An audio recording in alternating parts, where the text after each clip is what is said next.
ଭାରସାମ୍ୟ ହରାଇ ଅଟୋକୁ ଧକ୍କା ଦେଲା ଟ୍ରକ୍। ଫଳରେ 2 ଜଣ ଯାତ୍ରୀ ଗୁରୁତର ଭାବେ ଆହତ ହୋଇଛନ୍ତି।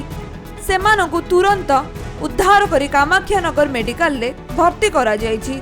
ଗୁରୁତର ଅଟୋ ଯାତ୍ରୀମାନେ ହେଲେ କାମାକ୍ଷାନଗର ଥାନା ରେକୁଳା ଗାଁର ମହେଶ୍ୱର ଖଟୁଆ ଓ ନୀଳମଣି ଖଟୁଆ।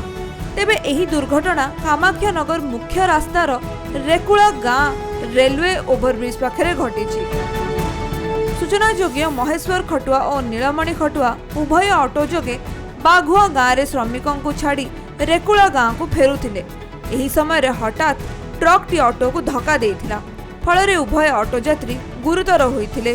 तेणु गुरुतर को उद्धार करी कामाक्षानगर मेडिकल ले भर्ती करा जायछि।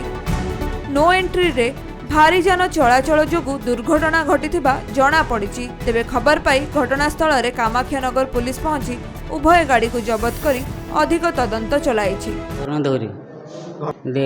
रेकुला साइड आम आज्ञा लेबर नहीं जाऊँ आम आसला बाँपटे आम कटुचु डाण पट ट्रक आसला आमको तो आम जाइए अधा बाट आप देखुथे से गार पड़ी कौन ब्रेक चापी आम तो पेली नहीं गला आम कौन करूँ आज्ञा तापर आपण मैंने सब आसिक मीडिया फटा आप आसला कौन कह ड्राइवर हो आप तुम कौन जनता कह कथा आम तो जाइए बाँपट कटिना आम 10 हाथ पलैचु से देखा नहीं ट्रकटा आज ये दुर्घटना घटी था कि जदि मुहांमुही होता आप से कथा आम तो 10 बात आप पलैचु ना देखा कथा आप देखिए केत आम पलैचु से पेली आईना आपन कला से ड्राइवर मद पीछे कि कौन पीछे आगे कहीपरूनु ताक मन कथा कहीपर कि सी आप देखिए से गार पड़ केत पलैचु आगे पेले ना तो आम कौन अटोटा आम देखुं कि कौन होती आपन कह 2टा पिला पढ़े मेडिकल आज्ञा से कथा कह पिला कौन दायित्व नहीं से कथा कह।